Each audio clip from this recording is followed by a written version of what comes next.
Somewhere I got a hammer. Call this meeting to order of the Evanston City Council. It's February 7th. Welcome to all of you. I've asked Councilman Perks to lead us in the Pledge of Allegiance, if you'd join us. I pledge allegiance to the flag of the United States of America and to the republic for which it stands, one nation, under God, indivisible, with liberty and justice for all. Thank you and welcome once again. We have what looks to be a full house tonight, and that looks pretty good from my vantage point. So welcome. I'm glad you're all here. I do know that there's a couple of items on the agenda that might prompt some discussion, and we look forward to that and appreciate that as well. With that being the case, and our members here, I'd like to just remind us, Council, remind myself, and as well as her, we've got a lot to cover tonight. We need to be respectful of each other. We might have differing viewpoints. We might see things differently. I would ask that we be respectful of others when we do, or when we feel like we want to have a comment or have something to say. I'd like to make sure that we're recognized appropriately before we do that, and we follow our best to follow the Robert's Rules of Orders, just to keep our meeting effective and on track, so that we don't get off in the weeds too far. And so I'll ask for people to respect that, and to make sure that we are recognized appropriately if we do have something to say or add to the meeting, or a question that we might have, to keep things direct and to the point, and hopefully we can move through this fairly effectively. We do need to start with a roll call. Ms. Harris, will you help us with that? Everyone is present, and we do have a quorum. Thank you. We have an agenda before us. So one thing I'd like to change with that agenda is we have Resolution 2309 first on our list under our new business.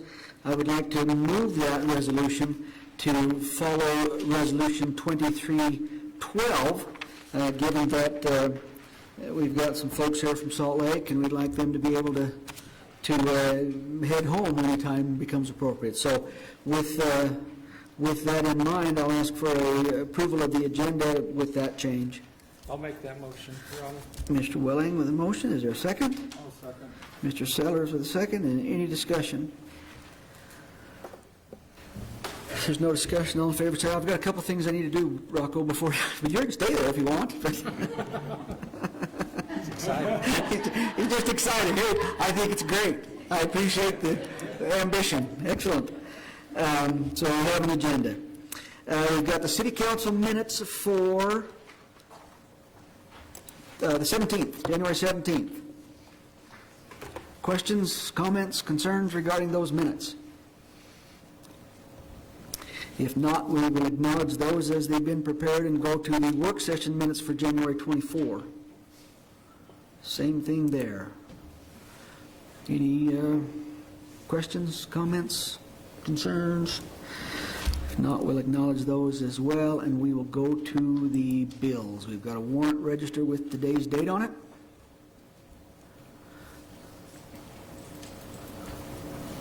Hopefully everybody's had a chance to look that over. Comments, concerns, questions? Is there a motion? Oh, sorry. Mr. Lynch with a motion. Is there a second? Second. Mr. Lynch with a second. Any discussion on the motion?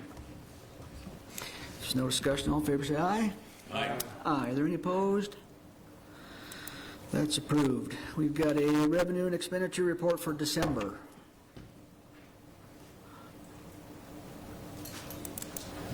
Same thing there. Questions, comments? If not, is there a motion to approve that report? I'll make that motion, Your Honor. Mr. Perks with the motion. Mr. Welling seconding. Any discussion? If there's no discussion, all in favor say aye. Aye. Aye. Are there any opposed? That's approved as well. Council comments. Mr. Lynch, what do you have for us tonight? Nothing tonight, Mayor. Okay. Mr. Lynch. Had enjoyed myself at the WHAM conference. Thank you guys for taking the rookie. So I learned a lot and had a great time. So, You taught us how to get home earlier than the rest of us knew at the time, I've but had other plans. She got me home early, so. it's good to have you. Good to have you go. Mr. Perks? Just good to see a lot of friendly faces in the audience that we don't normally see, so I'm glad you're here. Mr. Dwelling? Just a couple things. Jump start again tomorrow night, third meeting. I think we'll be blessed with Mr. Preet teaching us some things. It's been a great class to take, and any of you business owners are free to jump in anytime and take it. And you can even start now. It's some good information being brought out. And another thing, the principal at North, Diane Gardner, if we could keep her in our prayers, she's going through some struggles right now. So, and that's all I have. Okay, thank you. Mr. Sellers? Just a couple things. Anybody hasn't seen what the library did with the money we were able to give them? It's really nice. The computers and the layout and the green screen, all those things. I felt like I was walking into a brand new facility. So if you haven't seen it, go take a look. Next, remember those who are struggling, having a hard time. Remember the helpline for suicide is 988. Also, you can text WYO to 741-741. There's a lot of people struggling right now, and it's getting better. And it's really nice to see all the digging going on over on the TSA site. It's really pretty cool to watch. And then as it warms up and it gets icy, don't do what I did last year and break your leg and be on a scooter for 7 months. So watch out for the slick spots. So that's all I have. Thank you. Ms. Hagman? Welcome, everyone. It's great to see a packed house. I mean, this is the biggest I've seen, and I'm absolutely thrilled because transparency in government begins with community involvement. And transparency in government is the most critical thing we can do as Americans. So I applaud you all for being here, and whether you agree or disagree, your opinion is valued and important and respected. So is your time for being here. Thank you. We have a couple of board appointments that we need to consider. We've got a couple of terms ending on the Planning and Zoning Commission.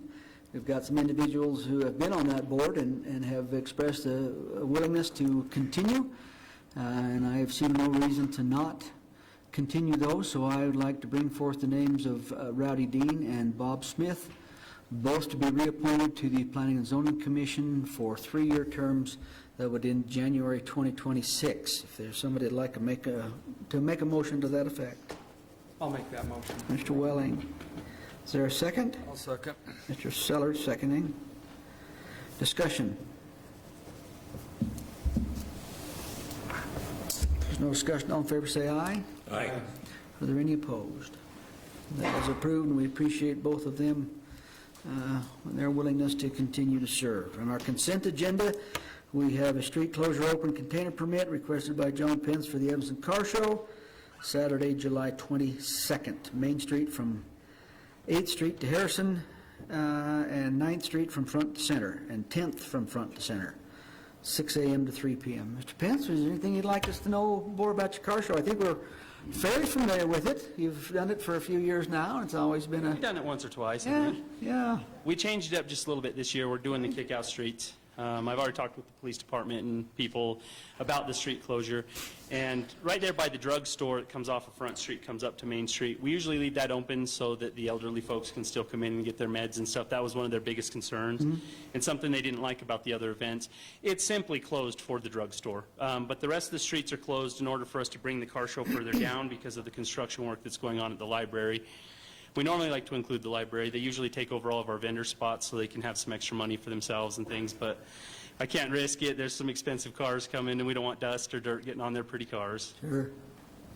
That's going to be an issue this summer. This is between all the projects that some of the county has on with the parking lot there and the fairgrounds and different things. It's going to be it's going to be a dusty summer. It's going to be wonderful when it's done, though. Yeah. It's Oh, yeah, gonna it's be going to really be good. nice, so I'm excited. Needs to be done, but it's going to be a hectic summer. Right, right. So, but other than that, there really hasn't been no other changes with the car show. We're just bringing her down slightly so that we can still keep the pretty cars on the pretty part of Main Street and, and keep them away from the dust and things like that. A lot of guys like being way down there because of the trees and stuff. They like being by the courthouse, but again, we can't risk it. We keep our own insurance and stuff on the show just in case somebody's car gets damaged. But those are good areas. We've went and talked to a couple of the businesses, First Bank and that, and they're excited to work with us again. So we still got to get down and talk to the rest of the businesses on Main Street, start letting them know what's going on, but we were just kind of waiting pending on this today.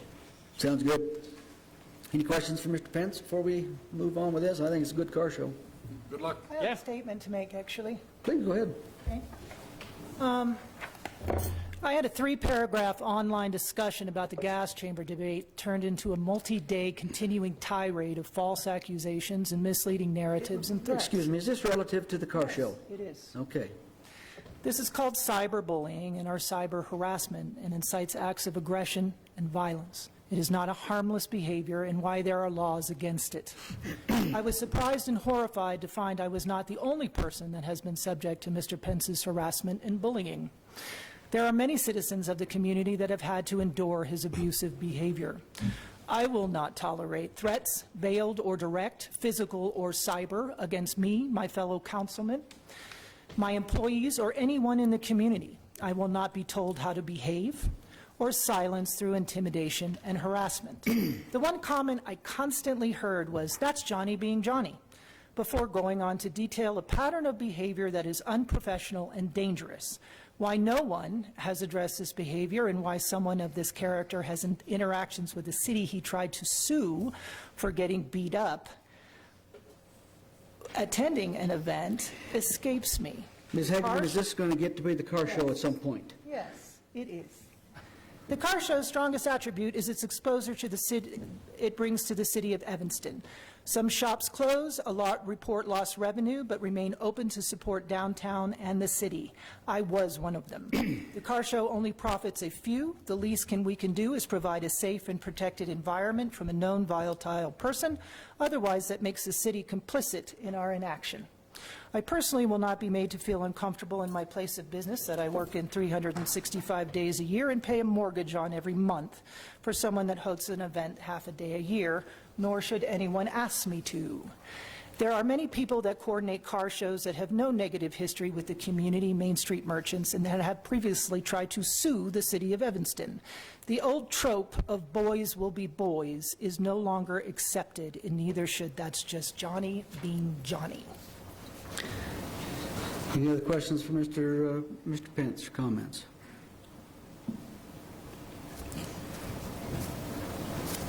Is there a motion to approve our consent agenda? I'll make that motion. Mr. Welling. Second. Mr. Lynn seconding.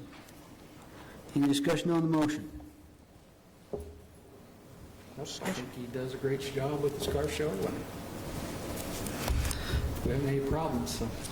It's been fun. We've raised a lot of money for a lot of charities, and we've done good. A lot of the businesses have reported back to us. Mother May nearly cried when we came back after COVID, so they did pretty good for themselves. And yeah, we've had a lot of fun with it. It's been pretty good. I think it's been pretty good for the economy of the town and selling out every motel room in the town that day. And I think we'll continue on and do a good job for everybody.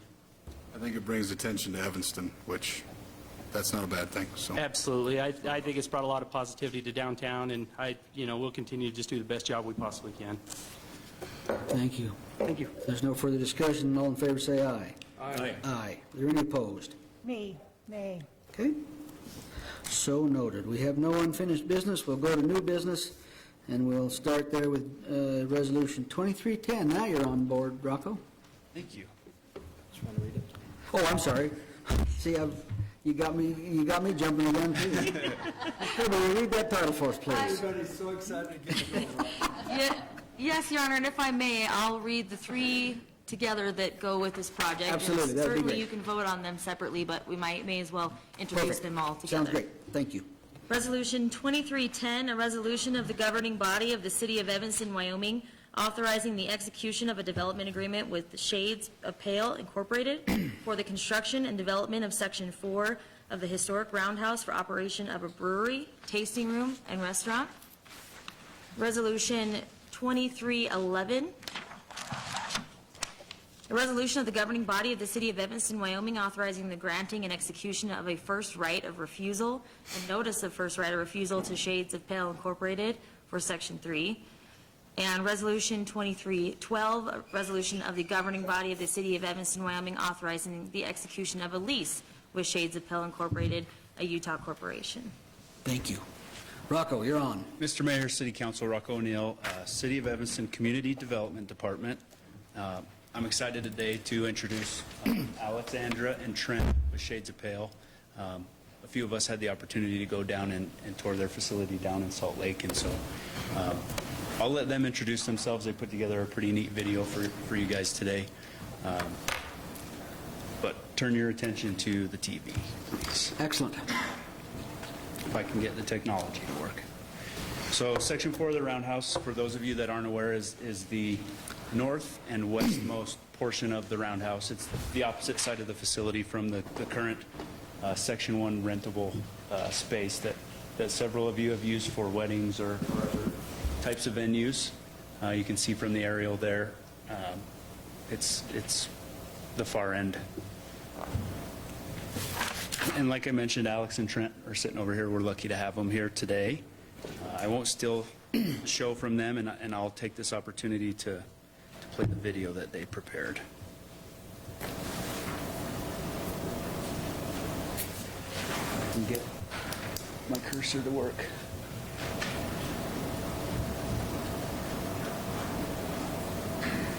Uh-oh. It starts with a dream. It's all about beer and putting smiles on people's faces and building community. Park City, 2010. 24. My parents gave me a home Christmas one year, and I was off to on the roof, and involved. Everything made a lot of sense. I took it out. Next thing you know, I become a 15 gallons. What was I thinking? First order, couldn't even deliver on it. But here comes the new truck. Look out, it's stuck. Dang it. I'm waiting for it. It's coming. Hot stock. Oh no. Wow, I can't get this thing going. But I got skills. We're going to figure it out.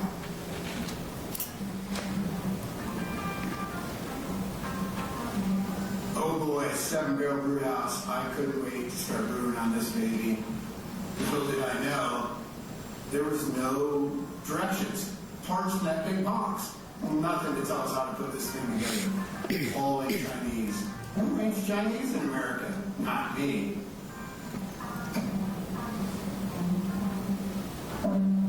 Ideally, if you have a brewer, the exact same recipe, right? And you have 2 people brew it, the beer's going to come out differently. So everybody's got their unique brew, right?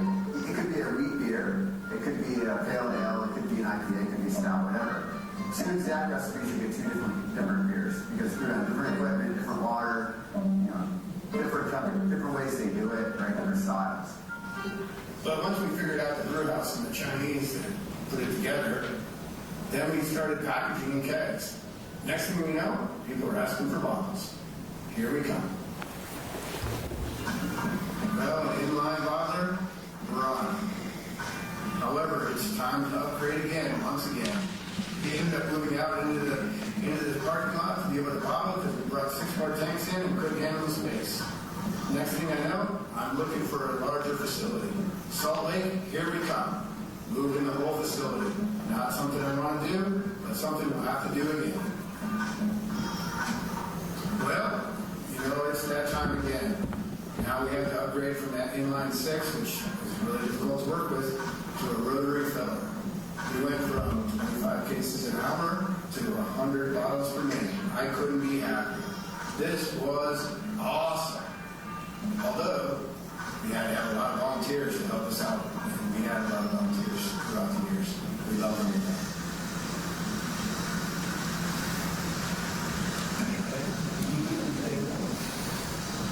Well, with that 100 bottles per minute, we can expand into the grocery stores even further than where we were. And not only that, we can service our customers who are taking draft beer. We couldn't be happier.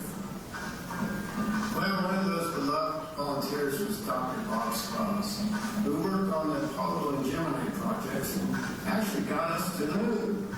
He actually had Buzz Aldrin on speed dial. Fancy that, Buzz Aldrin, an American hero on speed dial. Dr. Strauss, at 86 years old, gave it all he got. Unfortunately, this year in March, he passed away. He will never be forgotten.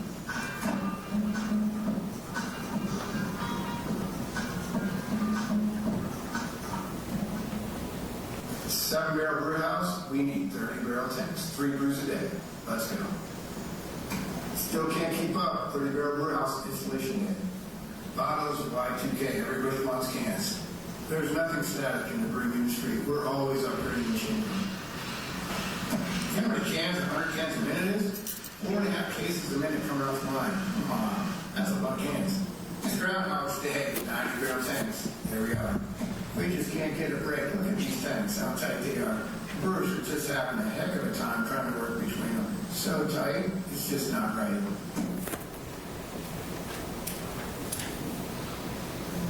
The beer is now being distributed through a network of distributors throughout Utah and surrounding states. Let us not forget about Shed's Taproom. This is where we build community. What comes next? Downtown Salt Lake City. Here we build Shades on the Sea. Sorry, we've been boring you with a bunch of information about who we are and what we are, but really what it comes down to is the beer. And not only the beer, great beer. World Beer Cup beers, Great American Beer Cup beers, and International Beer Cup beers. Beyond them all. Wyoming, we've been bringing beers to Evanston for years. How could I forget all these great times? It's been awesome. Not only that, as we've been looking through some of the old videos, we actually came upon this one. Yeah, many moons ago, John and Josh Cox came down with a bunch of their friends and home brewers, brewed a batch of beer on our old sap brew system, even before we got to 30. Wow, this brings back a lot of great memories. We had a great day, and it was just a whole lot of fun.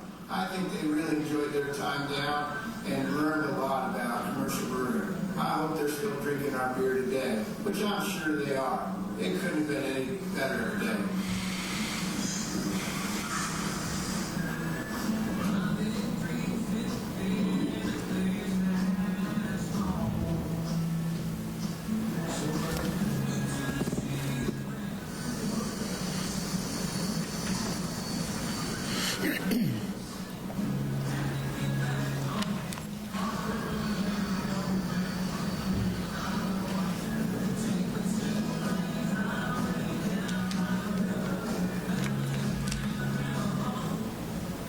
So with your permission, we'd like to bring all Shades has to offer to the roundhouse.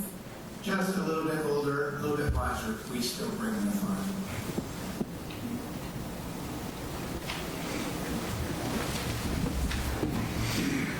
So I'll take this opportunity before we dive into the lease and development agreement and specifics about those. I'm going to let Alex and Alexandra and Trent introduce themselves, and you guys ask them a few questions. Nice. Welcome. Mr. Mayor, Council, thank you for hosting us today. We really appreciate it. I'm Trent Farger, and this is? Alexandra Ortiz de Farger. And we've been battling it out for years now. I don't even know how old, many years. 13 years at the brewery, and long before that, as husband and wife. Good deal. So anyway, I hope you enjoyed what we brought. We didn't think we could tell you, what we've done in the last 13 years. You really have to see it. And we tried to give you a little glimpse of what we've been through and what we can offer to the town of Evanston. We're super excited to be here, and we're hoping that you see the value that Shades could bring to your town and to the people of Evanston. Thank you. You're welcome. Thank you. Any questions? Any questions for? So, I just a couple of questions. You're looking to expand and produce more than what you're doing in Salt Lake? That is correct. That's what you're... That is correct. Yeah. So the plan is to use the facility at the Roundhouse to put our production brewery in, and From there, continue our out-of-state distribution. You saw on the map there that we're in about six states now, including Utah. And we want to continue that expansion into California, Oregon, and then start on to the East Coast. So our plan is not only to do that, is to also have an over-the-counter component where we can bring the community in and have the community also be a part of what we're doing. It's just not a manufacturing facility. So it's really a twofold kind of approach to this. First phase, when I say phase, because we're against timelines from a construction perspective, would be get the production operation up and going so that we can continue to service our grocery store clients and our restaurant clients and so on and so forth. And then from there, have the second component of that be that restaurant and community component where we have events and other things that we can do for the community along with serving them great food. So you have a restaurant now down in Salt Lake? Downtown Salt Lake we do. And in fact, we're in the process of 2 other facilities in Salt Lake now, but on a much smaller scale, so that we don't lose our presence there with the loyal fans that we've built. Sure. So are you looking at moving your main production here, or are you going to? That's correct. So the main production would be here. So everything in cans and bottles, well, cans now because we've switched off of bottles, everything on cans will say Evanston, made and manufactured Evanston, Wyoming on it. So you'd be moving out of the facility you're in now, moving everything here? That is correct. Were you down at, did you come down during the tour? No, I was disappointed, and then I tried to find your brews somewhere sold in here. That was my next question. Who's your distributor in Evanston? Yeah, so the distributor is called Valley High Distribution. They're out of Jackson. So they're a relatively small niche distributor. I don't know if the beer has actually made it here to Evanston yet. We just signed up with them as well. Yeah, they took their first order about 4 weeks ago. And they're getting ready to place a second order. The first order was relatively small. I think they were just getting their feet wet. They're the ones that distribute for Melvin and for Roadhouse out of Jackson. Okay. Excellent. This all sounds like a lovely idea. I have some questions. So how many employees are you going to need, and are they going to come from the city of Evanston, or are you going to bring them with you? Yeah, we plan to hire locally here. It will be difficult to find people from Salt Lake to come that have that skill set all the way to here. So our plan is to hire locally. Currently, we have 4 on the production side. That's what we're doing now. But as we expand, we see that number will jump to at least 6 on the production side. And then on the restaurant side and bar side, we have about 14 on the restaurant side downtown right now that we have on payroll. So we foresee that side of the house being much larger than the production side, at least initially, until we ramp up.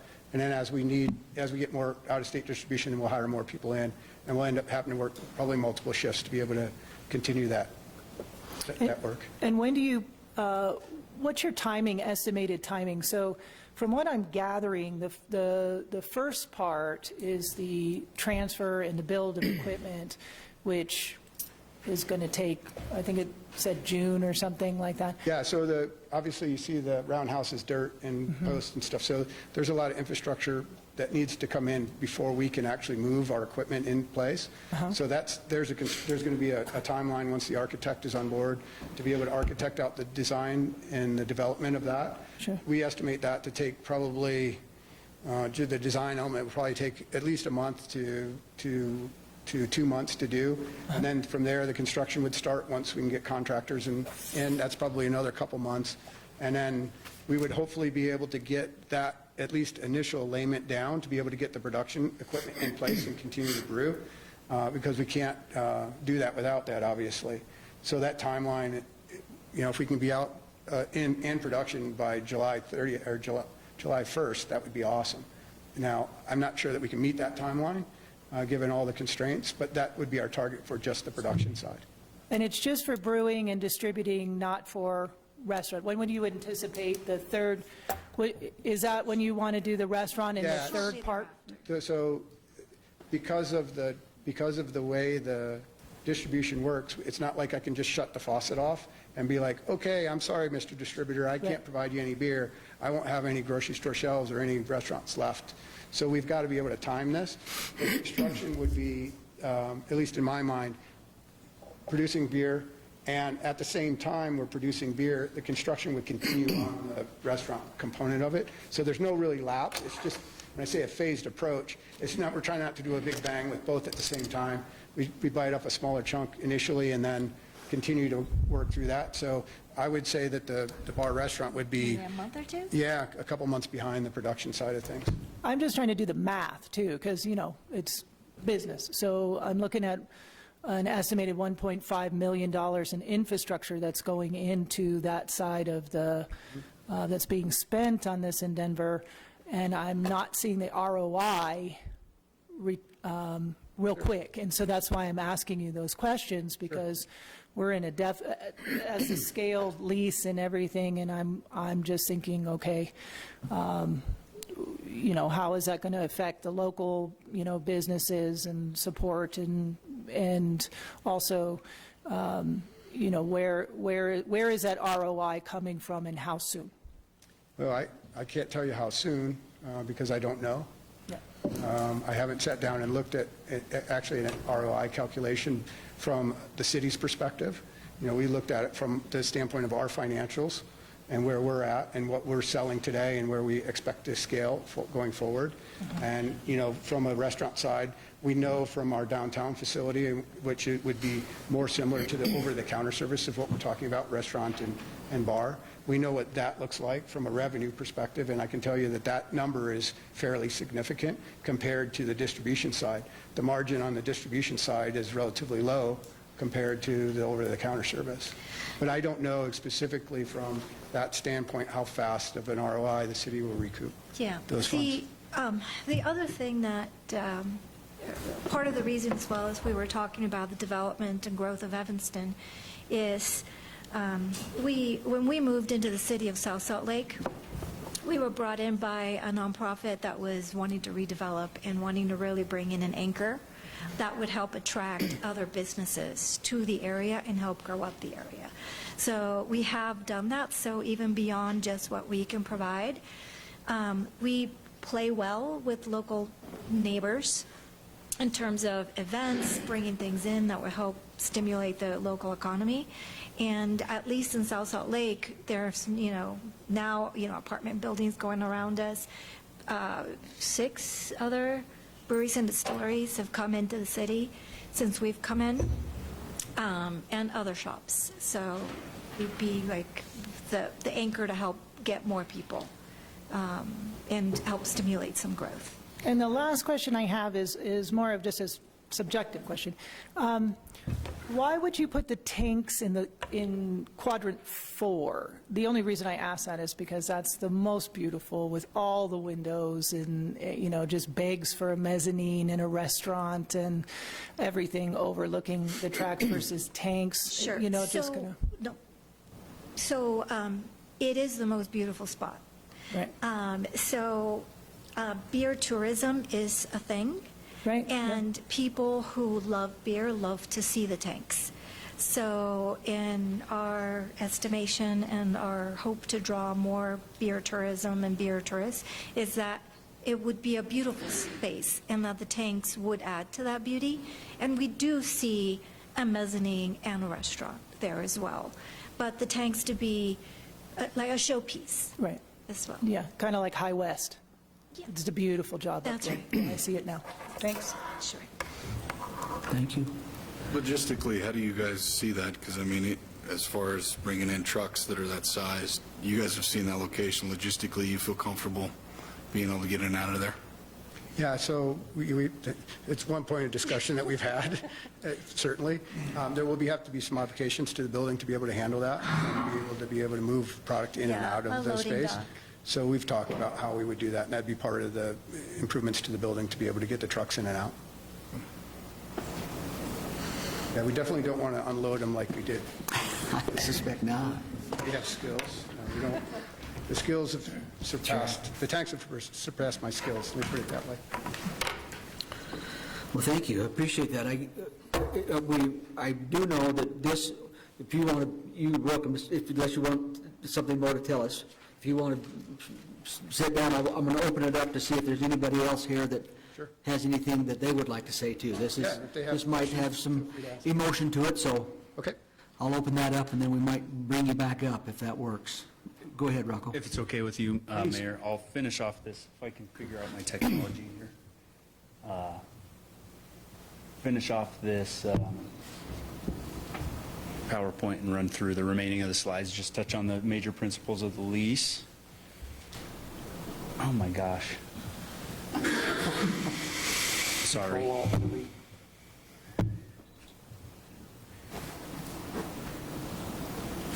So you can see in the attached lease and development agreement, these are sort of the major principles of the lease.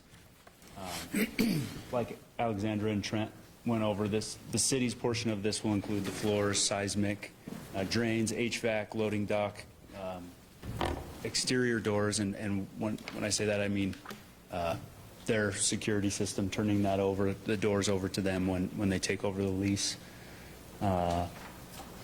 Electrical and plumbing not to exceed $1.5 million. Select an architect, procure plans, specs, contractor qualifications for the project, and then obtain concurrence and agreement from the Shades team in the selection process. Secure a contract for the construction of the project in compliance with state statute. Supervise, administer, and manage the construction of the project. I imagine in the RFP for the architect will administer some of that construction management to the architect's team. And then enter into the lease with Shades, which is outlined in Section 2E2 of the development agreement. And then these are Shades' responsibilities as we laid it out in the development agreement. Install and provide trade fixtures, equipment and furnishings necessary to operate a brewery at an estimated cost of $1.3 million. Assist the city in the selection of the architect and procurement of plans, consult and assist the city in the supervision and management of the construction, obtain all of other government licenses and permits, including but not limited to alcohol, beverage, environmental, and other necessary permits to occupy the facility, which they're obviously familiar with those, and then enter into the lease. Goal to complete the project by June 1. Obviously, that's going to be pushing it. We'll work as fast as we can to get them in and get their stills in so they can start fermenting. We made that commitment. Obviously, government, we're not the speediest. We're not the speediest organization that's ever existed. So we'll work as fast as we can. And then here's some design inspiration I thought you'd be interested in seeing. And Trent and Alexandra sent over some design inspirations that they've seen in other breweries across the country. Obviously, the Roundhouse is a very unique space. It's the only one of its kind in the country. And so they, like Councilwoman Hageman had mentioned, they want to show off that architecture and the space itself. So just to give you guys kind of a taste of what that may look like. And then here are some existing plans that we did in the past for another brewery that was looking at sections 3 and 4. There are some elements out of this that we can borrow, Right. But it's not going to be nearly like this. Probably the exterior will be similar, but the interior will be nothing similar, I imagine. And that's pretty much it. Thank you.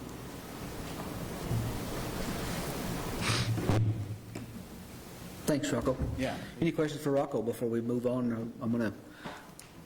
I do want to open this up. Granted, this is a Roundhouse. This is a special building to our community and to all of us. Is there someone here, anyone here that would like to have a comment relative to this thought? Please, Mr. Davis, come on up. Brian Davis, I didn't plan anything, I just had some questions. The dock, what are you thinking there? I mean, I guess a concern would be maintaining the historic, building and everything like that. I'm just curious where you envision a dock. The other question I had was, in the video, you had moved a few times and keep growing and growing. So how does the space here compare to what you have now? Like, are you going to move out in a few years? You know what I mean? Like, are you going to outgrow this, or will this maintain you for a long time? And then I believe the historic nature of the Roundhouse, that inner corridor, was always designed to be able to connect them all together and kind of walk down through all 4 corridors and be able to see into the buildings. Is that still the same plan? And I mean, it would lend to the beer tourism type aspect. So that's kind of a few questions that came to mind. Thank you, Mr. Davis. If you please come up and I'll let you speak. And So to answer your question, the first one was where would be the loading dock and how would that look? So at this point, we were talking about on the back side of the building, so it'd be on the north, I guess it would be on the northwest side of the building where the street comes back and around. So it wouldn't be intrusive in getting the look and feel of the building much different than it is today, other than there'd be a way to be able to get a truck in there with some asphalt or concrete to be able to back into a doorway. We want to keep the look and feel as similar as we can today without putting some sort of industrial look to it. You know, we want to keep that integrity of the history of the building. So that's kind of the plan at this point. Again, I'm not an architect. The architect will have to tell us how to do that. The next question was the walkway all around. We don't foresee that changing. We still want to have a walkway so that we can show off the visual aspects. You know what I'm talking about? Yeah, does that make sense? Okay. Yeah. So The plan would still be that? yeah, the plan's still that. And there was one more. The space, like... Oh, about outgrowing it, yeah. Compared to what you have, and Sure. how long until you outgrow the... So the space is open. Right now, we're in an old hot dog factory. And each of the spaces in the hot dog factory are compartmentalized. They're old freezers, so that's what we're working in. So the doors are very low. The ceilings are high, about 19 feet or so. And the problem is that we can't move through the building efficiently. We've actually had to cut interior walls down to be able to move the tanks in and out of the space as we've grown. And it makes it very difficult. As the people who took the tour saw, in some of the video on how tight the tanks are together, this would allow us to have a much better working way to work and much more efficient. And the reason why we have a first right of refusal on that next space, 15,000 square feet, is so that we can continue to grow and we don't have to move out. It's very expensive to move. Is this roughly twice the size you're currently, 3 times? Yeah, so right now we're in 13,000 square feet in the building we're in, but because it's so compartmentalized, it's probably somewhere around half of that usable. The walls take up the rest of the space, so it's very difficult. So I would say this is probably double the working size that we have now. Plus, the height of the ceilings are restrictive for us. Here, the ceilings are much higher. So with the tap room and proposed restaurant, we can have a multi-level approach. So that will allow us to use the vertical height of the building instead of just the horizontal layout. And then to give you an idea of where we're at today, we probably could grow in that space at least 3x to 4x of where we are today from a manufacturing perspective before we'd have to take over more space. So we foresee us, everything going right, we foresee us as this will be our home. We will be here until we retire. And I'd love to see the historic nature. I think my dad probably I'd be proud if I didn't mention that. We'd love to keep the historic aspect. Yeah. We're in the same boat. When we walked into the space, we were just in awe. We've been to the Roundhouse multiple times. In fact, the first beer festival that we came to in Evanston, that was, 11 years ago, 12 years ago, something like that. Very first one. John took us down to the Roundhouse and actually showed it to us, and it was just a stunning space. And so we've had our eye on it for a long time, and it's just, we're now to the point where we've grown enough that we could actually put something in it that's really, really neat, really cool for the community. Thank you. Okay. Does that answer your question, Mr. Davis? Excellent, thank you. Is there anyone else that has anything? Please come up to the microphone, sir. If you give us your name, please. And Greg Brown. Thank you. On the building at 1049 Main Street. Excellent, thank you. There seems to be a concern on your truck traffic, things like that, from a throughput and distribution. I would think that maybe you're talking about 2 or 3 trucks a day. I didn't think so. No, so ultimately, we're probably talking maybe 2 or 3 trucks a week, if that. That's about it. Usually when they come and deliver, they're coming delivering large quantities. Obviously, freight is very expensive, so we try to compile it all so we have less frequent stuff. We have a lot of smaller deliveries, like FedEx and UPS bringing smaller stuff in today. But larger trucks, it's probably only a couple a week. Thank you. Okay. Anyone else? Please come up. Please come up there, sir. You can hear me. Please come up here. I understand that. I'd like to know how much water through a drought, at what point will you get priority as opposed to us? As far as rationing? Yeah, good question. I can tell you that currently we use about 120,000 gallons a month. That's about what we're using today. I think our last water bill is about 128,000 actually, by the time it was all done. In terms of rationing and drought, I can't speak to that. That's not my call to, where I get more water than somebody else. Somebody else above me makes that decision. I'm a user just like everybody else, and I'm on this. It's a point to be stressed, not necessarily solved. For sure, and when I'm on the spigot just like everybody else. So, however that works out, it works out. Thank you. Yeah. Anyone else? Okay, appreciate those comments. And I do also know that, as we mentioned, I've had a couple of phone calls with some concerns. I want to respect that, with some concerns, related to me based on the historic nature of the roundhouse, the protection of that. I take those comments seriously. I respect that. We have, from my perspective also, we have long wished for an opportunity in the roundhouse that would provide some economic benefit to the community. We want that to be the right thing. I'll in full disclosure, myself, I'm not a beer drinker. I'm not going to be a beer drinker, but I respect the ability to generate commerce. I respect the business endeavor that is here and the legality of it. I think if it's legal and moral and all of those things, I'm absolutely for it. Whether or not I myself personally am a customer, I'll do whatever I can to protect your right to conduct business in this community, and that's a commitment that I have made to this community, to make sure that our door to business is as open as we can possibly make it. So I appreciate you giving us a look. Personally, I toured the facility that you have down there. I think those tanks are kind of neat. I think they're kind of cool, and I think that the setting lends itself to an attractive business, and I that's just me personally. So that's where I'm at with this. So. You could go get a sandwich and a water. Oh, absolutely. I'll do that. Absolutely. I'll do that. You bet I will. Yeah. Well, are we ready to move on with this, Rocco? Okay. We got Resolution 2310. Is there an introduction on this resolution? I'll introduce with a motion to pass. Mr. Lynch with a motion. Mr. Sellers seconding? Mr. Sellers seconding. Any discussion?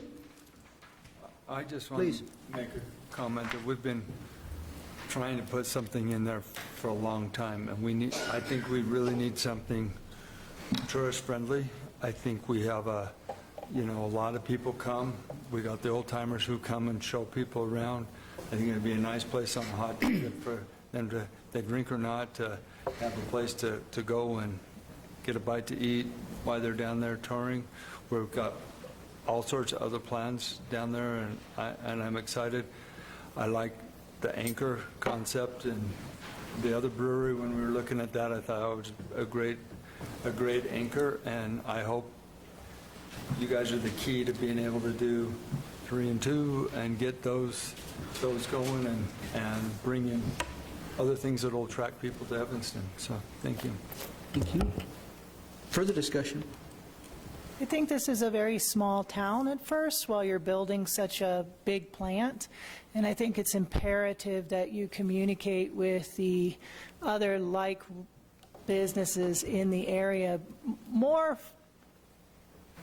I'm actually thinking more on your behalf, because dealing with the ins and outs of a small community with a worker shortage is going to make or break you. Trust me, I'm a manufacturer as well. So yeah, get to know your neighbors and work with them. They'll be your best friends.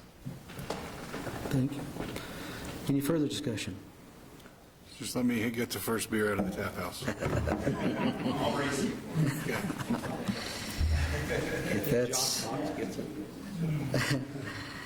If that's no further discussion, I'll ask for the question. All in favor of Resolution 2310 indicate by saying aye. Aye. Aye. Are there any opposed? That's approved. Thank you. Resolution 2311. We've already read that title, but anything we need to know more about that, Rocco, before we have an introduction here? Yeah, can you give me 30 seconds? Sure.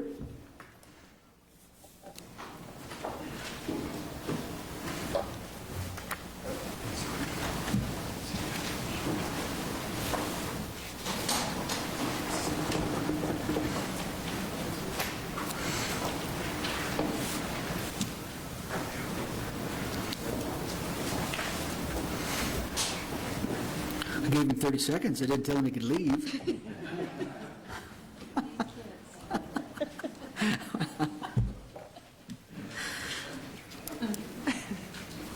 Gonna need entertainment? I don't know what he's doing.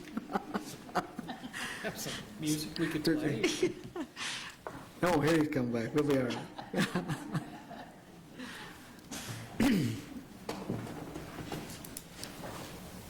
Do you have to do the rest of the resolution still? The rest of the Shades resolution still? Yes, that's what they're asking about. Don't start. Oh, we're still on these resolutions. I just, before we move on 2311, is there any? Oh, did you just up and leave? Is that what you? So we're ready to move these other two resolutions relative to Shades? Yes. Okay, is that where we're at? Yes. Okay. I'll entertain it. Is there an introduction on resolution 2311? I'll make that motion, Your Honor. Mr. Perks? Is Mr. Waring seconding? Any discussion on this resolution? No. This is just granting first rights of refusal to Section 3, right? That is correct. That still leaves Section 2. Yes. Yes, sir. Yep. If there's no further discussion, all in favor say aye. Aye. Aye. Are there any opposed? And now is there an introduction on resolution 2312? I'll introduce with a motion to pass. Mr. Lynch with a motion. Is there a second? Mr. Sellers seconding. Any discussion on the motion? This is just the execution of the lease. If there's no further discussion, all in favor say aye. Aye. Aye. Are there any opposed? That is approved as well. Thank you. Thank you all. Now, Resolution 2309. Ms. Kirby, will you read that title for us, please? Yes, Your Honor, thank you. Resolution 2309 is a resolution pursuant to Wyoming Statute Section 159106, finding and declaring parts of the city of Evanston as blight and authorizing the redevelopment thereof. Thank you. Yeah. Mr. Mayor, City Council, Rocco O'Neill, Community Development Department for the City of Evanston. I received some phone calls. I'm sure many of you received phone calls on this topic, and so tonight I just wanted to kind of do an education on what the purpose of this resolution is, how it fits in with the goals of URA, and really what URA, who's a volunteer board, and my department are trying to do for the downtown. First off, the purpose is to create a TIF district. There are several steps, and I'll explain those later in the presentation, but a TIF district is essentially tax increment financing. Excuse me, will you talk louder or talk into the microphone? Sorry about that. I'll pull this out. Sorry about that. Tax increment is the incremental gain in property taxes over the long term when private investors invest into their property. When you put money into your property, your assessed property value goes up. That difference from the established base and the new property tax is called the increment. The goal of a TIF district, which the Urban Renewal Authority has the power to use, is to reinvest the incremental property taxes that the folks within this designated area spend on their property back into that district so that we can improve the streets and the sidewalks and the lighting and so on and so forth. Money spent on the properties within the district results in that increased property values. TIF allows the URA to remit those increased taxes back into the district for public improvements. A special purpose account is created, a URA account is created within the city to be spent on improvements within that district. And this will become clearer as I get on through this. So what is an urban renewal? Urban renewal is a state-enabled economic development tool used for revitalizing deteriorating or underdeveloped areas. Redevelopment of urban areas is often more expensive than new development. As many of you in the downtown will know, it would be cheaper to build a new spanking building than put money into a historic building. So public action through the URA authority can encourage private investment if we can enable some of these tools. And then through the state statute, the URA code allows, it's the only authority in the state of Wyoming that can use tax increment financing currently. And it's been in place since the early 80s, actually early 70s. So this is the existing district. This was the district that was created in 1982 through Resolution 82-129 that established the Urban Renewal District. That would be the district in red? Yes, yes, sir. Within that red square, or polygon. Yeah, yes, sir. So currently, it's fairly substantial. I mean, it takes up the main business district of Evanston, and that's been in place since 1982. A lot of you may not have known that, but it's a tool that back during the boom, community members, Mayor Otley, and others put in place to encourage development in the core business district of the city of Evanston. In 82-129, again, a similar resolution to the one that's being presented tonight was approved. And I know it's concerning. I'm here to explain what it really means and hopefully calm your folks' nerves and make sure that we're explaining ourselves correctly, because I will admit I didn't do my job in explaining what exactly we were doing. So URA is prominent all across the western United States. It's been in place since the mid-50s, and when urban sprawl happened and folks moved out of the central business districts, the mall expansions, the mall crawlers, people built purpose-built communities outside of central business districts. States on the western United States created what's called the Urban Renewal Authority to bring folks back down into their historic districts. It's used in California, Nevada, Utah, surely Colorado. It's widely used in Colorado. And it focuses on the utilization of tax increment financing. In the past, it was used by big cities to do eminent domain and displacement practices. We do not do that in Wyoming. We've never done it. City of Evanston's never done it. We don't have any plans to ever do that. Our goal is to promote and encourage private development in the city of Evanston. So these are the statute requirements, and I encourage you folks to go through and read these. They're pretty self-explanatory, but 103 defines what URA is. 9106 is what requires the resolution that we're hearing tonight. It's the initiative resolution. There's no state, county, federal designation. This is only a resolution of the city of Evanston determining that there is this district that's defined in the document contains slum and blight. It's not calling out individual properties. It's not calling out private property owners. It's simply stating that statute requires the city, before we can create a new URA district, to objectively determine that blight exists in this district in some form. So this is our process. In order to redefine the district, this is the process that we have to go through, that state statute requires we go through. We have to do a condition survey, which is what is the exhibit on this resolution tonight. I know blight and slum, they're scary terms, but really what it is it's a condition survey to indicate objectively that unfavorable conditions are occurring or exist within this to some degree. If blight is found, it must be approved by the city council. That's why it's on the meeting tonight. After that is approved or not, it may not be approved, then the URA can, and when I say we, I'm not on the board, I'm staff to the agency, I'm speaking broadly. The URA can create from there a redevelopment plan where the URA can outline the redevelopment tools that they would like to use for private properties, whether it be tax increment financing or so on and so forth. Once the planning document's created, it's submitted to the P&Z Commission, where property owners within that district must be notified of the public hearing. So statute requires it at that point in the development. That's when statute requires us to to notify the property owners and have a public hearing. Again, I can provide this to anyone who would like. This is a diagram of how the URA process works.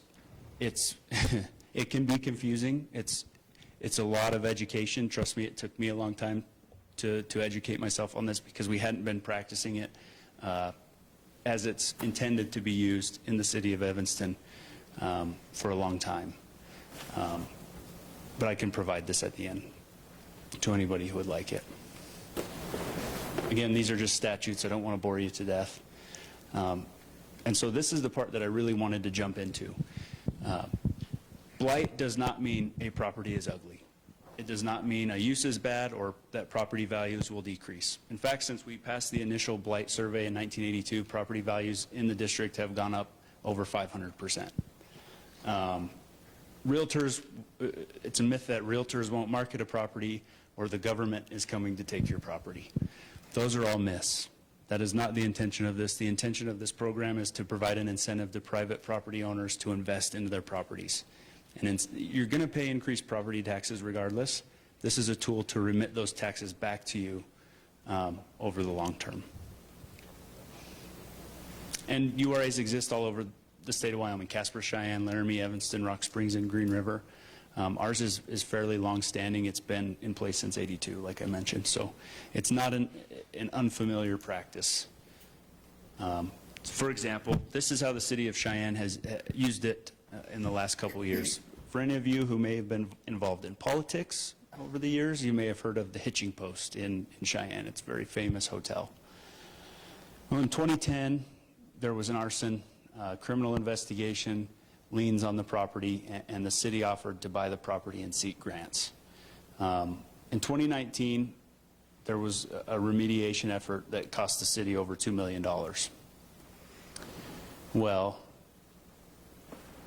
the buildings were condemned, there was a transient population, and there was crime.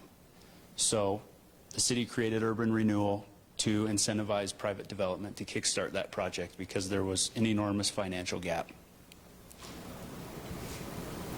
So this is their URA plan. So they got a private investor. In 2021, there was a second fire. The remediation estimates were around $1.2 million.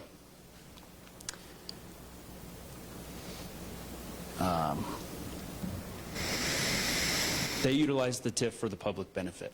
They created a TIF program with the developer's private lender. That private developer put in public roads, public infrastructure. That private developer remediated that property. And over the long term, that developer will see that tax increment back to them. Yeah. So this is a visual of what tax increment financing is. So this is your existing tax base, right? Every year we get a beautiful, lovely bill from the county saying, because you own this, you have to pay us. And this is the standard. This is the base. So where your building is currently, that's what you pay. That's your established tax base. When you put money into improving your property, your assessed value goes up, and therefore your property tax goes up, right? So that increment above what you're currently paying is the TIF. So that's what we can capture and remit back to that district. And then at the end, when that expires, that's your new tax base. So it's a benefit to the county and the school district because we've incentivized private development into the buildings, and it's a benefit to you because, well, you're getting a portion of the property taxes you pay back over the long term. And the city loves it because we like seeing our downtown, our core district developed. And we like to see it vibrant and filled with the wonderful businesses that we have down there. This is again an example of how we project the tax increment.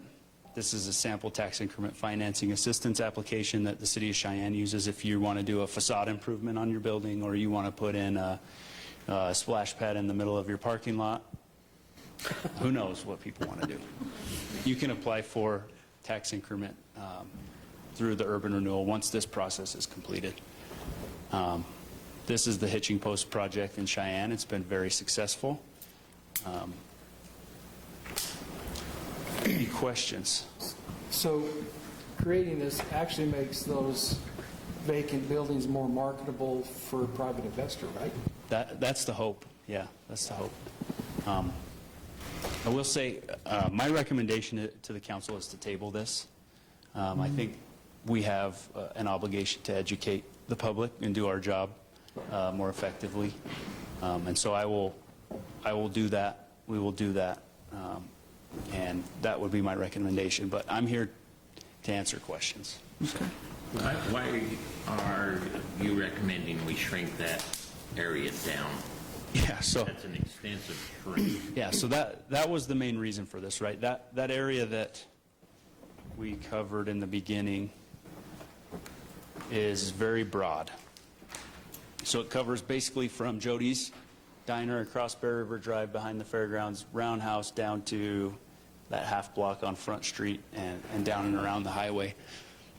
Tax increment is difficult. The county assessor's office has to go into every individual property and that new assessed value, they have to go in and manually remit that to this special account. And so our thought in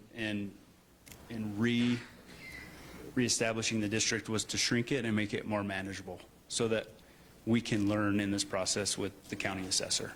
We don't want it to be overwhelming. How does it relate to Exhibit A? Because it's a very defined area, much smaller. Is that just part of the study? Or, because that is more massive than I recognize. Yeah, I don't think a lot of people know this exists. So for those who have seen this study, it's the core downtown and then a pocket of properties under the underpass on the other side, which we've identified as needing incentive to develop. So that was the thought process behind it. Was we love our downtown, people want to be there, we're familiar with it. It's a small enough space where we think it's manageable, and we can see 5-7 years down the line that there's going to be investment into that district. And so that increment that we'll see will be justified. We'll be able to recycle that money back into the district, put in overlays and sidewalks and tree pits and whatever you want to put in there. But, you know, we didn't do our job, and I didn't do my job in educating the public, and so I scared the bejesus out of everyone. And so that's my fault. I need to do a better job with that. So you had the existing, downtown urban renewal thing since the 80s. Mm-hmm. So what's wrong with it now? Why does it need to be fixed? Besides, it's a BIA for administration. That's the sole reason. The county assessor's office has never done this, and we don't want to overwhelm them and scare them right out of the gate. So our objective was to shrink it down into a manageable. They've never done tax increment remittance. They've never done the tax increment district. So that means I don't have to pay my increased property taxes? No, you're always going to have to pay your increased property taxes, unfortunately. When you said that, you mean that they've never actually done what they could be doing? They just been Correct. Right. Correct. You're trying to simplify and say, here's 2 blocks. Yeah. We'll make it easier, just these 2 blocks. Precisely. Start small and grow it as we educate ourselves and figure it out and get familiar with it. That was our justification. But we can move forward with the TIF as the district stands. That's not an issue. The county assessor may hate me until the end of time, and it's probably justified. We really come up here, and so we can all check the microphone, and I want you to all to speak. If you've got questions, I don't want to. So, but please, let's do it this way. Mr. Mayor, Please go ahead. James Westerman. Thank you. I'm a property owner in the district that's set to be blighted. My first question is, why were we not notified sooner? If it's such a good idea, why wouldn't you be happy to tell us about it? Go ahead, Rob. Go ahead, Nancy.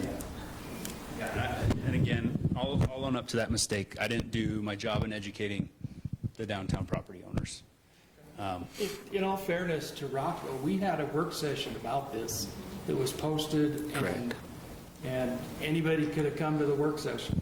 I talked to a lot of the other local business owners, and none of them knew about it either. I've been here for about a year now, and I had heard nothing. Do you subscribe to the city's website that they send you the notice and you can look up the agenda? I'm not, but it seems that... I'm just curious that, because you can sign up and they send you the agenda of what's happening, work sessions, and these regular meetings that we can't call you, everybody personally, and say what we're doing, but there's that notice available to you. It seemed like basically nobody knew what was going on until it was almost too late. I mean, with all due respect, if people hadn't have called, there wouldn't even have been a presentation. Is that correct? No, I still wouldn't present that. Would it have been as detailed? It would have been just as detailed, yeah. Okay. And the other problem I have is with the example you used. I don't think there's very many examples of when you blight area, the property values go up. There might be some fringe examples. And the one that you used was a fire and kind of slums. You didn't really have any fires. Main Street looks pretty nice to me compared to the example you used. So I do respect your offer to table it tonight, give people more time to do some research, make an informed decision. But I'd like to see some comparable examples where blighting an area increases property value. Does that seem reasonable? So the example like we established this in the material, we've seen a 500% property value increase. I know. My concern is that the example you used is not comparable to this area. Yeah, I will do more research. I would like to see more examples that are very comparable to the area that is said to be blighted. Because I really don't think, and again, we only known about this for a couple days. I haven't had much time to. We'll certainly make some effort to get some information out there and do some. I'm comfortable with tabling this tonight. Quite honestly, I see this as a beneficial thing.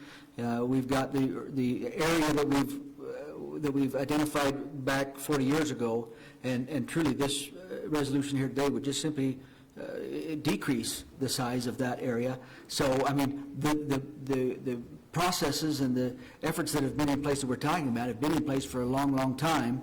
We're just. Oh, okay. Your excuse, please, go ahead.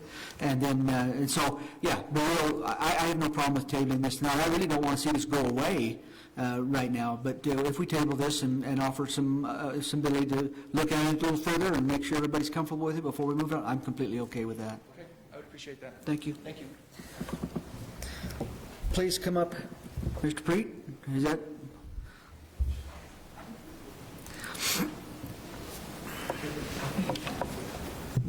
Hello, council members and Mr. Mayor. My name is Nathan Preet. I'm a member of the Urban Renewal Agency Authority. I just wanted to stand and I guess take some heat off of Rocco. He's taken a lot of the heat for this.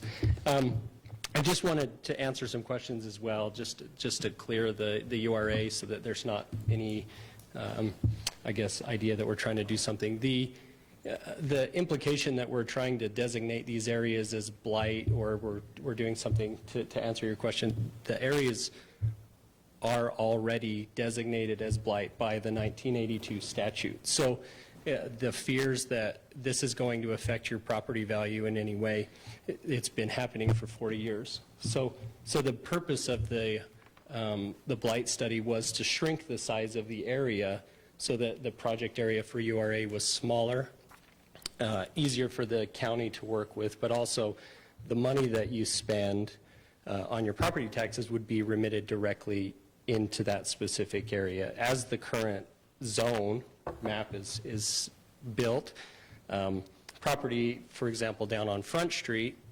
is the increment that they experience would then be directed into our hands as URA and used for improvements wherever within that district we see fit. I guess if I were to ask people how many saw their property taxes decrease, I think nobody would raise their hands.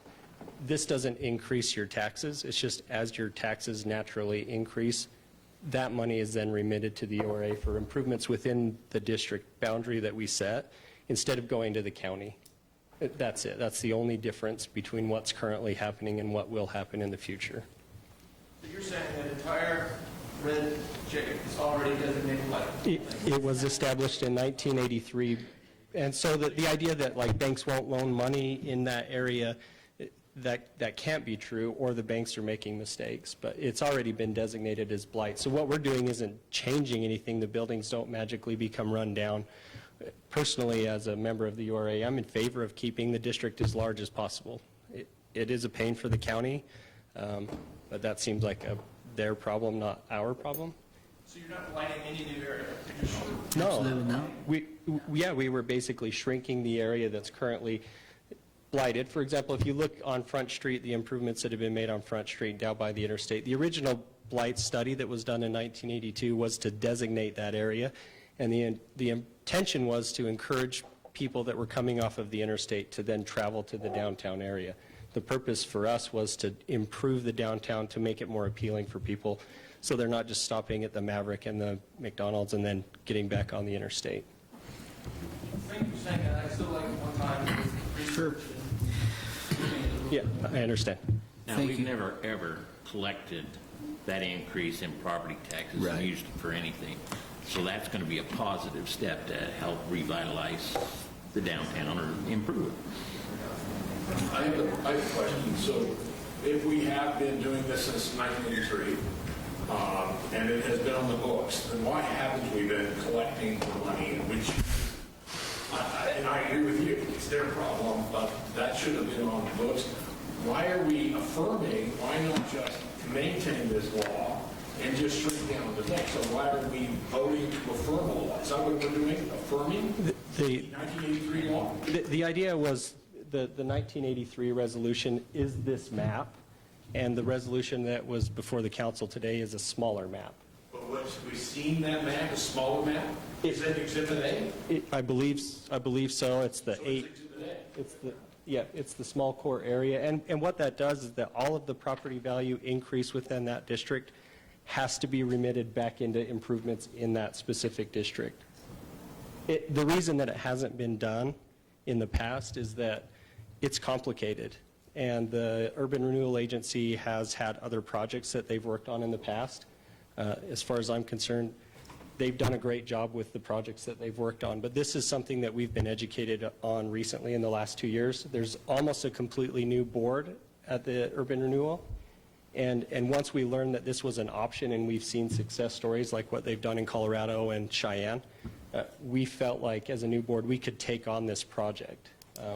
It can only improve the district that we designate. I think also by shrinking it, when we do collect those funds, those are put right back in that area where the wide section, you may pay those taxes. It may go out there by Jody's Diner to prove out there instead of the downtown area, which the URA is concentrating on. I think that's a huge thing that we're doing that for. But the taxes go where the URA sees fit, not within their district. area. Is that? It's got to be in that blighted area. I'd like to go back to the declaration of blight, because the attorneys that I talked to, and two of them own one of the businesses that is being blighted, have substantial... It's already blighted. It's already there.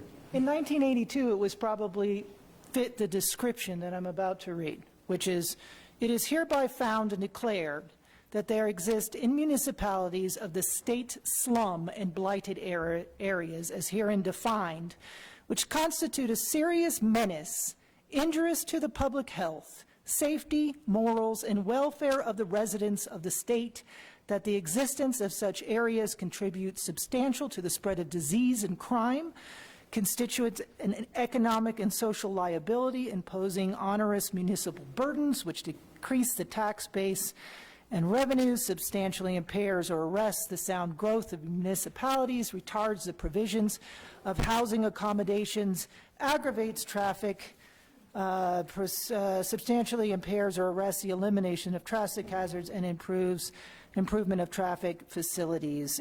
And it goes on. Adequate size, blah, blah, blah, blah, blah. None of the buildings, except the one owned by the Urban Renewal Agency, fit the definition of blight in Exhibit A, as well as what I have the biggest issue with is the study by the Conditions of Blythe. This picture, this one's already been fixed. This one doesn't exist in Exhibit A or Exhibit B. This one's being fixed. And we go on and on about there's cracks in the sidewalk. You know, one of the big issues and why there are so many watchdog coalitions against the abuse of being blight which are now happening throughout the country because of its rampant abuse of municipalities and the things that have gone on, just like this, is because things can be seized. There is such loose language. The attorneys are up in arms, except the one that doesn't call me back, and the one, you know, to have cracks and to have a patch of dirt where a tree is not existing, that's blight, that's a menace, that's a hazard, that's an environmental, and then to go through and then, how much did this thing cost, by the way? Because then I'm seeing language that's used, you know, possible environmental contamination. How much was this study? With all due respect, Councilwoman, if I may, I'll answer your questions in turn. The definition that you have of blight, it may be a definition, but it's not the definition that's used by the Wyoming State Statute. The Wyoming State Statute, I just read you. The Wyoming State Statute that allows us to designate an area is not that necessarily the specific property is slum and blight itself, rather that it's affected by slum and blight. One of the buildings, specifically in Exhibit A, the old Dave's Custom Meat, I don't know what that is, across on Bear River Drive, has been abandoned for multiple years. I think that everybody would agree that that has some effect on the downtown area.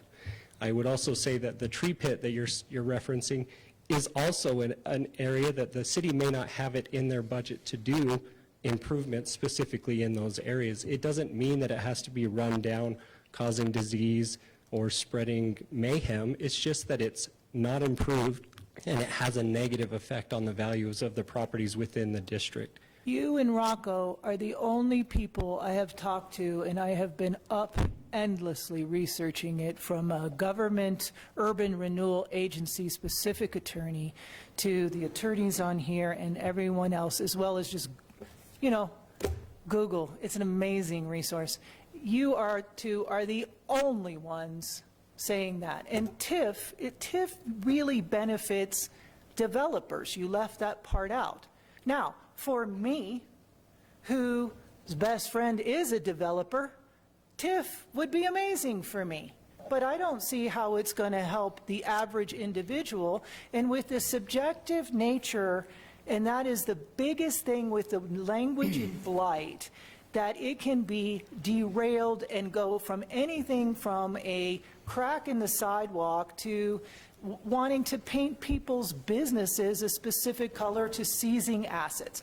It is so vague and so broad that that's why it has its biggest, and I would have more confidence if the Urban Renewal Agency actually had buildings in a proven track record. It doesn't.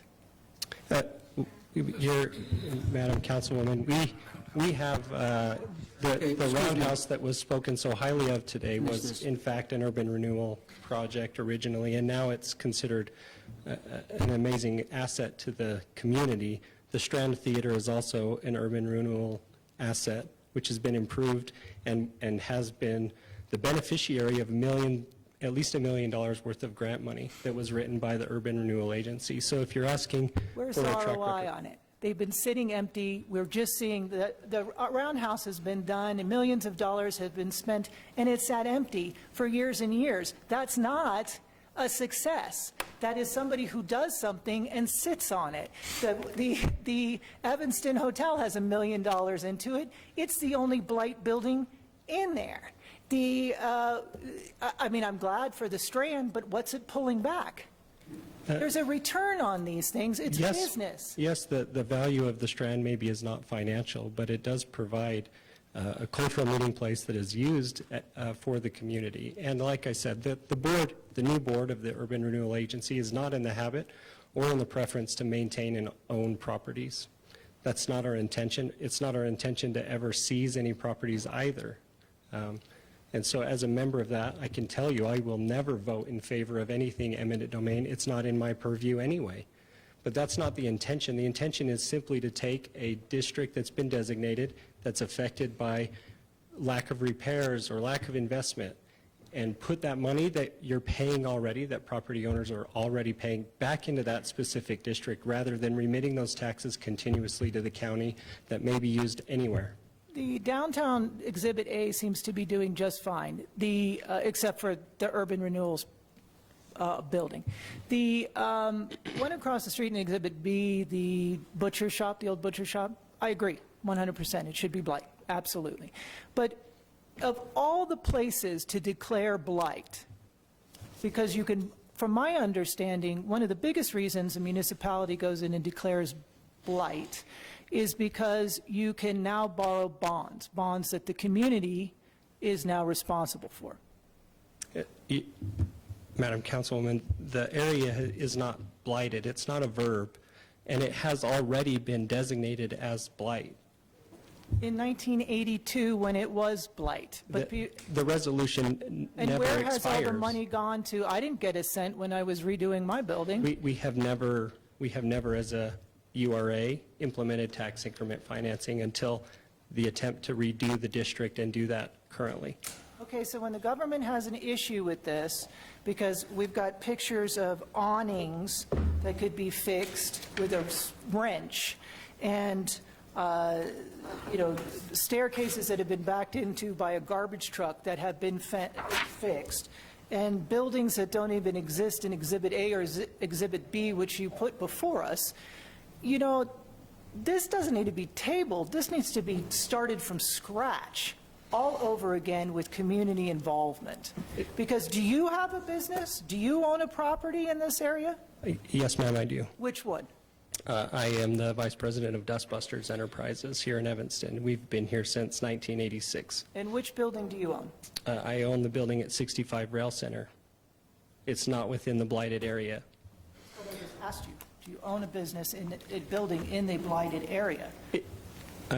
I don't know that that matters. It's not specific whether the building is blighted or not. It's already been designated as blighted. This was the process of having this hearing was to educate the people that it's already in place, that we're already under the current resolution. There's no need to redo it. It doesn't affect anybody because it would have affected them over the past 40 years. I'm going to interject here for a second. I think that this is a important discussion, and I think what has been exposed here is that we do need to take some effort to have some discussions with our downtown business owners and property owners. I think that's what this is exposed, and I think that there's been commitments made to do just that. I do think that this is a discussion that could get off in the weeds and maybe has gone off in the weeds a little bit, and I don't think it needs to. But with that in mind, I think let's bring an end to this discussion for time purposes tonight. And so, Your Honor, I'll make a motion to table this to a later meeting. Got a motion to table. Is there a second? I'll second. Mr. Lynch, is that, or did you second that, Mr. Lynch? Got a motion and a second to table. Is there any discussion?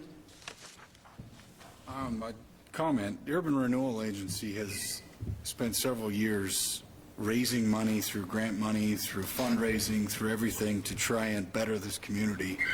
And they've done a great job with the Strand. They've done a great job with the Roundhouse. We used to have the Renewal Ball, which was a great activity we had here in the city. The Urban Renewal Agency needs to be appreciated in some of the things that they have accomplished and done in this city. And I'd like to tell them thank you for that.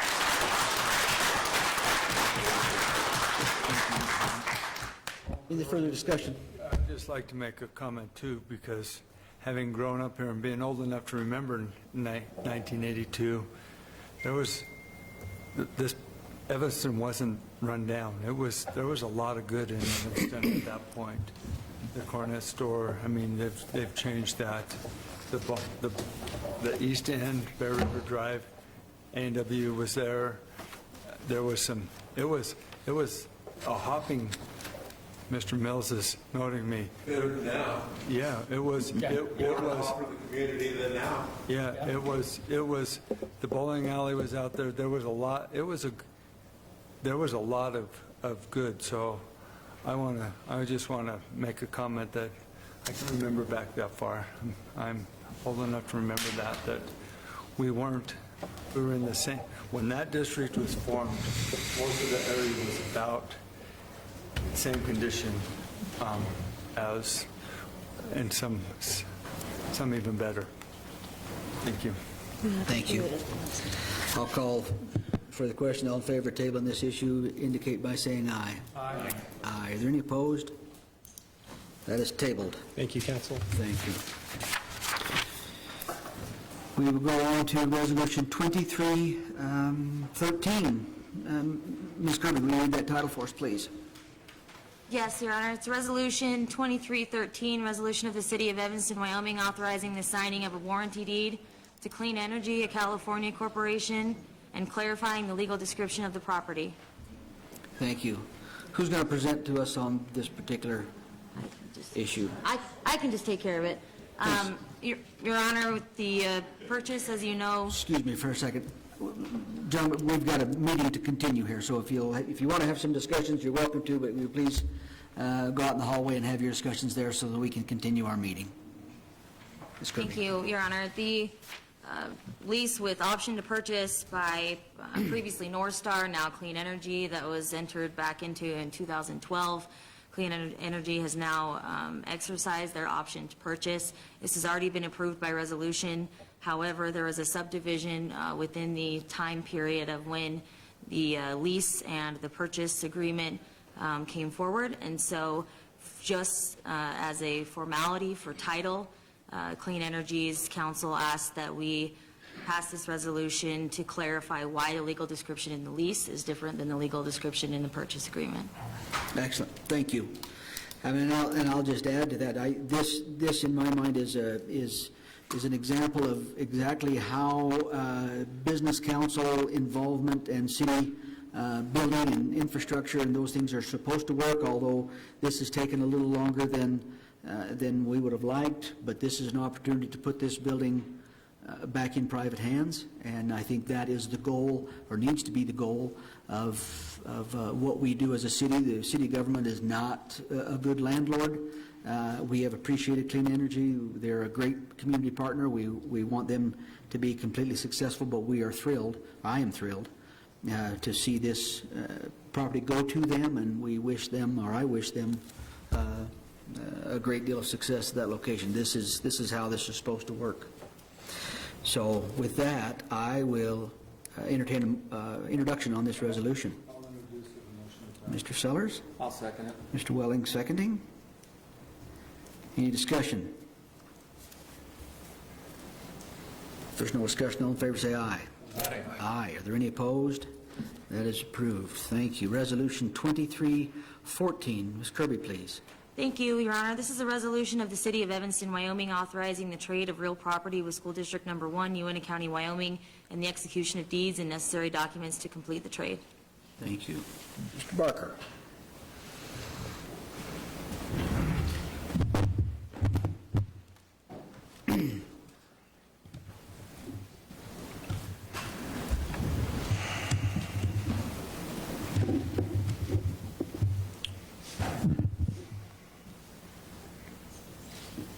Well, that was a bad picture. Good evening, Mayor and Council. Hopefully this comes up. Can you turn that screen just a little bit so that everybody can see it, but well, if you just flatten it so that everybody there can see it too. There you go. That's maybe the best we can do for all of us. Go ahead, indeed. I know this is why everybody's here tonight, is for this resolution, so I appreciate everybody for coming. This has been on the docket before. We've discussed this. This is a land swap. We've been working with the school district on cleaning up some land. This has gone to the school district. Their board has approved it. There are 3 deeds that we would, quitclaim deeds that we would need to do. They would do 1 and then we would do 2. If you can see on this property here, shaded in the blue, is property that the school district would deed to the City of Evanston. This kind of came about with our project to improve Field 1 at the ball fields. The property line goes right down the outfield. We do have some utilities that go through the outfield. Like to clean that up. And then there's a little triangle piece, green.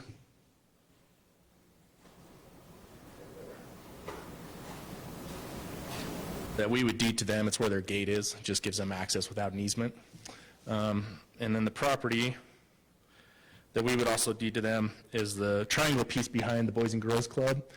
The school district would like to do some improvements on their field, their track and field, and this would be a throwing area.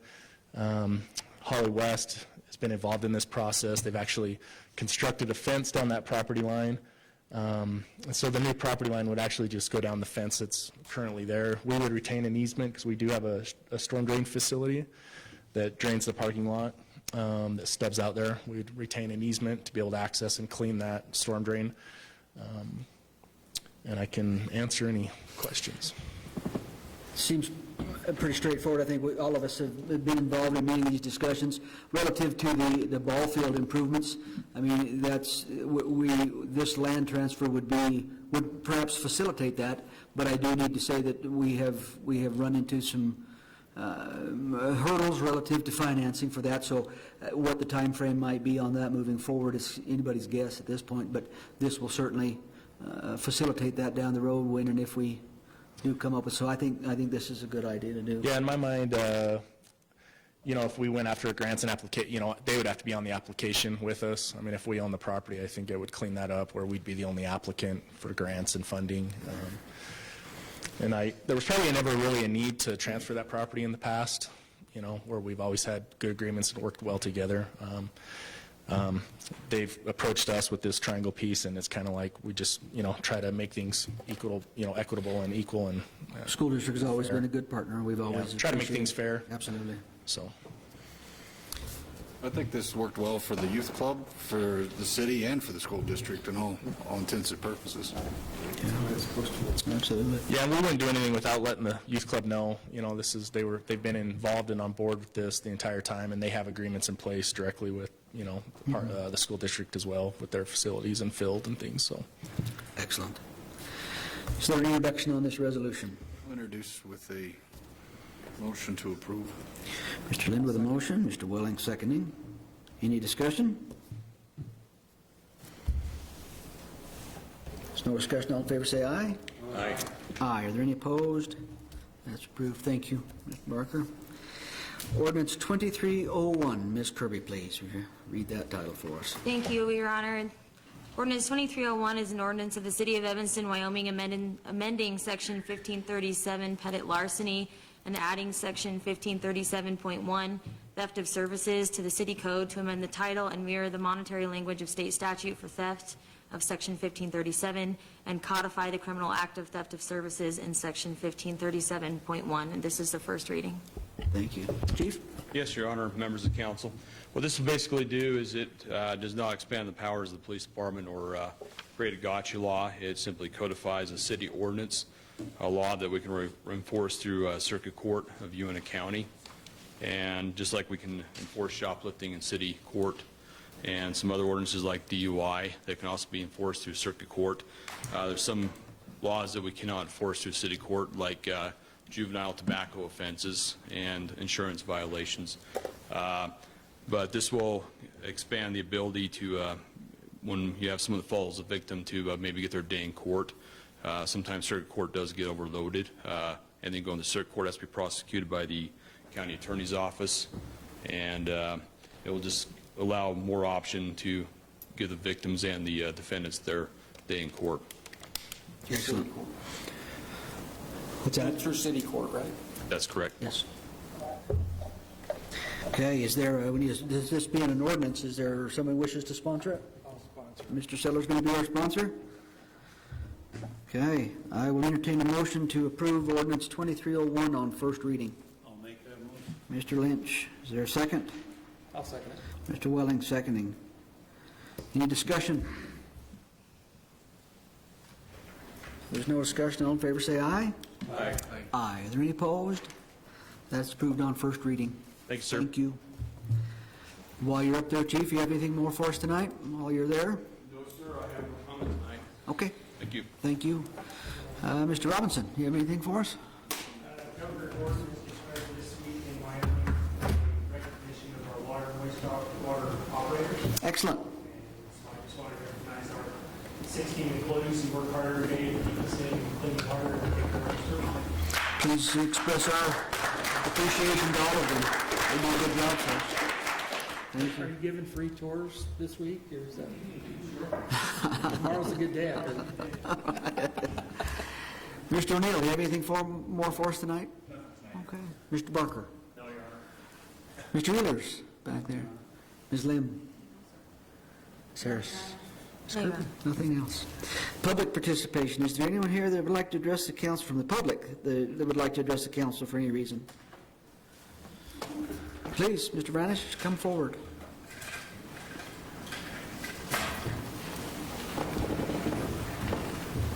Yeah, Clarence Ronish, Box 24, Evanston. The only reason I came up here is I wanted to give you guys a little bit of history and why some of these people maybe are in a lot of fear in that.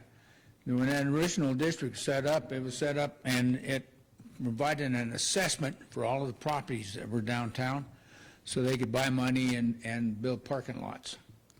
And some of those assessments were rather large. Like I remember I can't think of the name of it now, but the bed and breakfast thing. I think they were like $2,000 they had to come up with. And I think that's probably what some of these people had to fear, that was what was coming down the pike instead of that was that. So, and I just wanted to give you a little bit of history. So, appreciate that. Thank you very much. Thank you. No complaints. Okay. Anyone else? Please, Mr. Davis. Mr. Wallen mentioned the newsletter or whatever. What was that? So we could... Well, if you sign up with the city's, on the city's website, it'll send you notifications of meetings. Just go to the city's website? You get the agenda, and you'll see what's happening. Thank you. And the public participation tonight, honestly, it's excellent. Oftentimes we have meetings and we're the only ones here. I appreciate the attendance tonight. That's excellent. Thank you. Thank you. Anyone else? Please.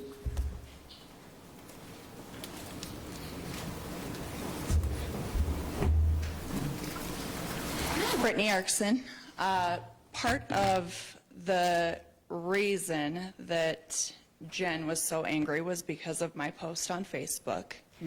And she was attacked. And I am actually fairly disappointed in the majority of our council that did not stand up for her.